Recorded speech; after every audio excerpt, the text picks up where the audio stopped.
นะครับ ดีที่สุดอันไหนมันผ่านไปแล้วก็ควรที่จะจบนะครับสิไปตรวจสอบนั่นนู่นนั่นนี่ก็แล้วแต่ไผสิเฮ็ดหยังก็แล้วแต่สำหรับข่อยบ่ได้ไปสนใจเพราะทุกคนมีความปรารถนาดีต่อกันอยู่แล้วล่าสุดอาจารย์ติ้งลีได้ออกมาเคลื่อนไหวเกี่ยวกับเรื่องประเด็นดราม่าต่างๆนานาที่มันเกิดขึ้น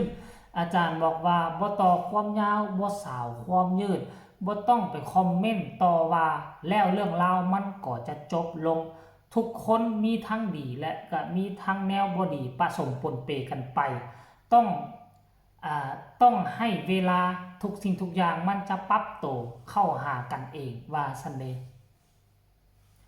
สบายดี FC แฟนคลับทุกทานก็แล้วกันทานผู้ชม FC แฟนคลับมาพบมาพ่อกันอีกคลิปหนึ่งก็แล้วกันในมือนี้ซึ่งเป็นเรื่องเล่าที่ประเด็นดราม่าที่มันห้อนแห้งช่วงมือ2 มือที่ผ่านมานี่ไม่ว่าจะเป็นเรื่องของเจ้น้อมไม่ว่าจะเป็นเรื่องของกู้ภัยลาวคนหนึ่งเนาะกลับคืนมามีกระแสโด่งดังอีกครั้งหนึ่งทานผู้ชมและหลายคนก็พยายามดึงเอากู้ภัยทางฝั่งไทยมาเกี่ยวมาคล้องพากันดึงกระเจ้ามาไล่สดอย่างต่างๆนานาประกอบคำคิดคำเห็นทั้ง2-3อย่างที่มันเกิดขึ้นนี่นะท่านผู้ชมเนาะสำหรับตัวอาจารย์เพิ่นบอกว่าเรื่องใดที่ก่อให้เกิดหรือว่าที่เป็นประเด็นดราม่าอาจารย์จะบ่เข้าไปยุ่งบ่เข้าไปเกี่ยวจะพาตนเองออกจากจุดนั้นและมุ่งมั่นตั้งใจเดินตามทางของตนเองดีกว่าจะออกจากจุดที่มันเกิดดราม่าหันหน้าไปทางอื่นอาจารย์บอกว่าคนเฮามีเวลานำกัน24 ชั่วโมงนั่นก็คือ24 ชั่วโมงทุกคนมีเวลาซ้ำกันหมดแต่ว่าทุกคนจะสลาดนำใช้เวลาของตนเองไปในแนวทางใดขั้นท่ากรณีว่าเวลา24 ชั่วโมงเอา24 ชั่วโมงหันมาจมปักกับประเด็นดราม่าเฮาก็บ่สามารถก้าวขาออกไปเฮ็ดเวียกเฮ็ดงานทางอื่นได้เพราะฉะนั้น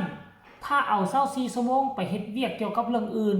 ไปทำมาหากินไปช่วยเหลือสังคมต่างๆนานาประโยชน์มันจะเข้ามาแบบมหาศาลอาจารย์เว้ามีเหตุผลหลายท่านผู้ชมเอ้ยเนาะอาจารย์เว้ามีเหตุผลหลายแต่ว่าตอนอาจารย์ไล่สดอยู่กับคนหนึ่งเมื่อวานนี่น่ะเนาะเข้าร่วมไล่สดค่อยก็บ่ได้เบิ่งตอนนั้นค่อยมาทันเบิ่งตอนไอปอนพี่มาท่านเบิ่งตอนไอมานัดพี่เนาะท่านผู้ชม FC แฟนคลับสิ่งที่ค่อยได้ข้อมูลข่าวสารมานี่เป็นการมาน่าจะไล่สดส่วนตัวในช่องของอาจารย์ติ้งลีท่านผู้ชมเพิ่นก็ได้ออกมากล่าวซึ่งฟังแล้วก็รู้สึกเขามันหยังก็มีแสงสว่างอยู่ในโตรู้สึกเข้าอกเข้าใจความจริงแล้วเพิ่นบ่ชื่อแต่ว่าก็สิเข้าใจแหละเนาะเรื่องเจน้อมเรื่องของเท่าตาบก็ว่าไปท่านผู้ชมเพิ่นว่าบ่อยากสืบความยาวบ่อยากสาวความยืดคือเจน้อมเพิ่นก็เป็นหยังคือบ่ปล่อยผ่านไปก็แล้วความดีเขาก็มีความตั้งจิตตั้งใจเป็นหยังต้องอยากได้ความเป็นกลางเป็นหยังต้องอยากได้ความจริงยิ่งขุดยิ่งค้น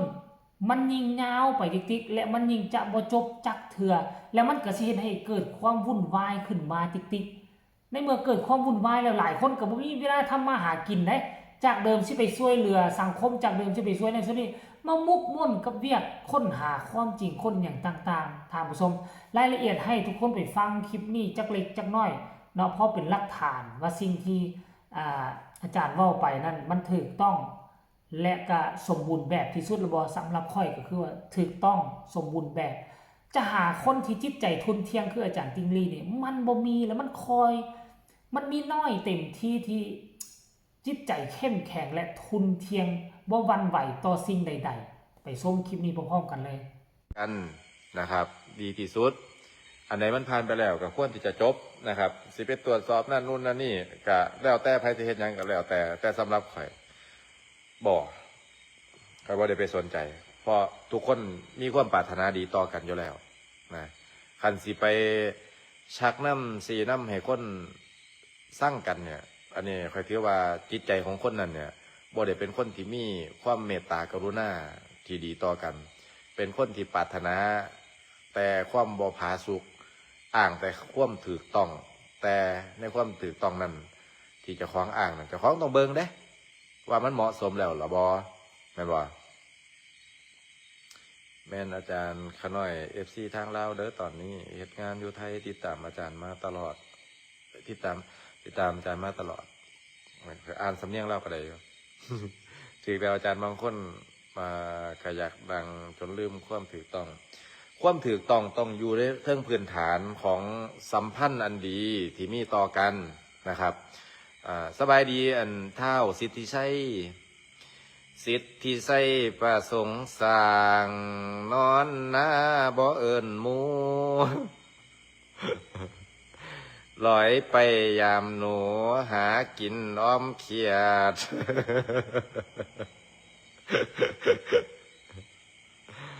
บ่อย่าไปเม่นต่อว่าผู้ใดหาแสงแล้วก็บ่ต้องไปขยายความเด้ออันคันแม่นฮักกันคันแม่นแพงกันกะโอมิเจอกันน้ำท่วมจัดไปนะครับคนจังพวกเฮาบ่เคยแล่นหนีออกจาก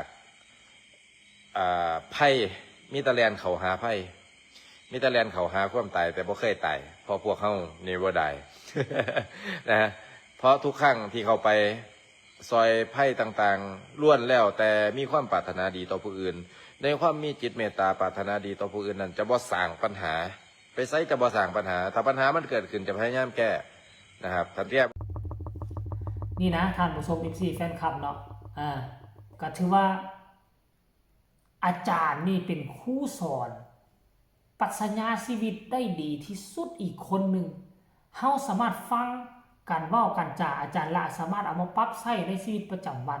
โดยเฉพาะค่อยมักหลายที่ว่าม่องใดที่มีประเด็นดราม่าจะก้าวขาออกจากจุดนั้นทันทีจะบ่คอยยุ่งบ่คอยเกี่ยวขั้นเมื่อใดเฮาตกลงเข้าไปในวงเวียนตัวนั้นแล้วผลกระทบมันบ่มีหลายมันต้องมีน้อยมาใส่ตัวเฮามันก็เป็นแบบสั้นอีหลีเลยทุกคนเป็นแบบสั้นอีหลีเห็นประเด็นดราม่าเรื่องการบริจาคเงินนี่นะหลายคนที่เข้ามาเป็นตัวกลางโอ้กระทึกกระแสสังคมโจมตีว่ามันธรรมดาเจอเขาคอมเมนต์ไปตามต่อว่าต่อขานกันหลายคนจนได้มาเป็นคนกลางมือสองมือก็จนได้หนีออกจากวงเวียนตัวนี้ไปหนีออกไปแล้วคิดว่ามันสิจบบอกคนตามไปด่าคนตามไปต่อว่ากระทึกคึกโคมมันเป็นแนวนี้แหละเนาะเป็นแนวนี้แหละท่านผู้ชมโลกโซเชียลเรื่องดราม่าแต่คันถ้าบ่มีคนต่อบ่มีคนยืดความยาวสาวความยืดทุกสิ่งทุกอย่างมันก็จบลงแล้วมันก็สิมีแต่เรื่องใหม่ๆเข้ามาอาจารย์ว่าเนาะเฮ็ดดีต่อกันชีวิตมันสิมีความสุขและชีวิตมันจะเจริญเอาก็แล้วแต่ทุกคนเด้อสิสานต่อเรื่องประเด็นดราม่านั่นพวกเจ้าก็เข้าไปอยู่ในกลุ่มนั่นพากันไปเฮ็ดพากันไปกดไลค์กดแชร์เรื่องดราม่าสิติดตามเรื่องการทำความดีเฮาก็ติดตามทั้งอาจารย์ติงลีกับน้องตายที่มีโอกาสได้มาหำมาเฮียนอยู่กับกู้ภัยพี่น้องชาวไทยเฮาก็กดไลค์กดแชร์คลิปนี้เอาไว้ก็แล้วกันเด้อท่านผู้ชมสำหรับคลิปนี้ก็น่าจะฝากฟังเอาไว้ซ้ำนี้แหละพ่อกันใหม่ในคลิปหน้าคลิปต่อไปจะไปติดตามเรื่องเล่าข้อมูลข่าวสารเกี่ยวกับผู้ผานี่ไปมานี่บ่ค่อยเคลื่อนไหวได้แวบไปแวบมาแวบไปแวบมาได้ยินข่าวว่าลงมาในนครหลวงเวียงจันทน์แล้วว่าซันเดย์เดี๋ยวจะไปติดตามให้เด้อ MC แฟนคลับขอมาลาทานผู้ชมไปก่อนสบายดี